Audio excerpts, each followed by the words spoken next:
Kayla Harrison defeats Julianna Peña to become the new women's bantamweight champion. Just absolutely ran through Julianna, just pressured, relentless takedowns, side control, found the Kimura, and just, just kind of did the inevitable. I even said in my thing, I was very biased on Julianna. She's a hometown fighter, of course, so I'm going to root for her. It's like not rooting for the Bears, even though you know that they're going to get smacked up.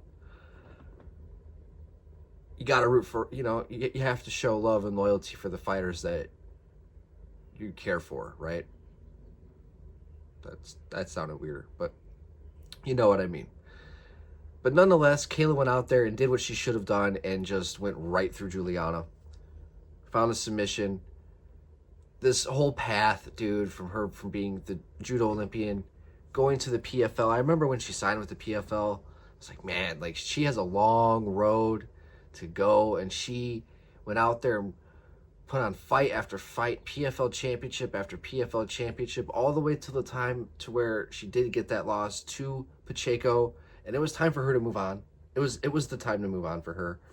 Bigger and better things, right? She was starting to filter out and fight the same fighters over and over again. And, 3-0 now within the UFC, new champion. Amanda Nunes is next.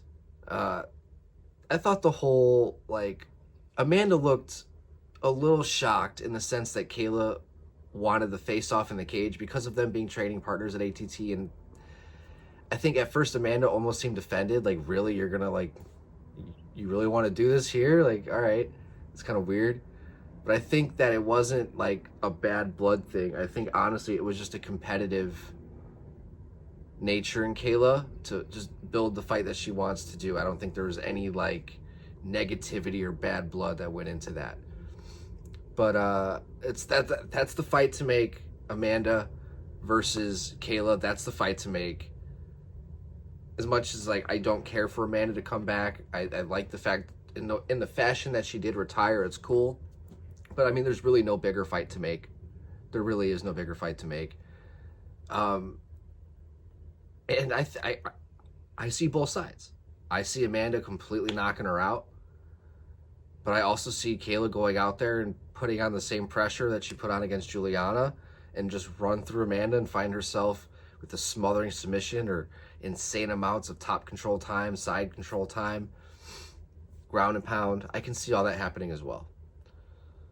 As for Julianna, I'd like to see a rematch with Raquel. I'd like to see that fight happen again. It just makes sense. I think Raquel is good enough. I think I thought she won her last fight. And I think it only makes sense for them to run it back.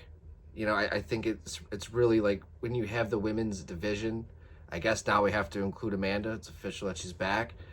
You have Kayla, you have Amanda, you have Julianna, you have Raquel. I think Raquel above Julianna, but she, whatever.